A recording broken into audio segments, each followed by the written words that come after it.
রাধে রাধে বন্ধুরা, আশা করি তোমরা সবাই ভালো আছো। এটা দেখো একটা ড্রাই ফ্রুট কেক ছিল। কার জন্য ছিল জানো?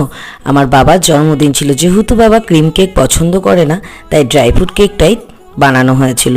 আর দেখেছো ড্রাই ফ্রুটগুলো কি সুন্দরভাবে রয়েছে ওপরে। আর একটা বিষয় নিয়ে তোমাদের কাছে এসেছি। অনেকে আমাকে প্রশ্ন করো যে কেক করার আগে যে বেসটা তৈরি করতে হয় সেটা কেন এত স্পঞ্জ বা নরম হয় না। আমরা তো সবই ঠিকঠাক করি। দেখো আমি তোমাদের সামনেই করছি। কেন জানো তো হয় না?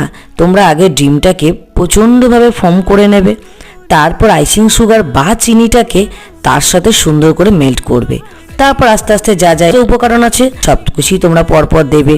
দেখো তোমাদের সামনে সমস্তটাই তুলে ধরলাম। দেখো আমার কেকটা কত স্পঞ্জ হয়েছে, তোমাদের কেমন লেগেছে অবশ্যই আমাকে জানিও। তোমরা একবার ট্রাই করে দেখো। আর হ্যাঁ, ভিডিওটা ভালো লাগলে একটা লাইক এবং সাবস্ক্রাইব করে দিও।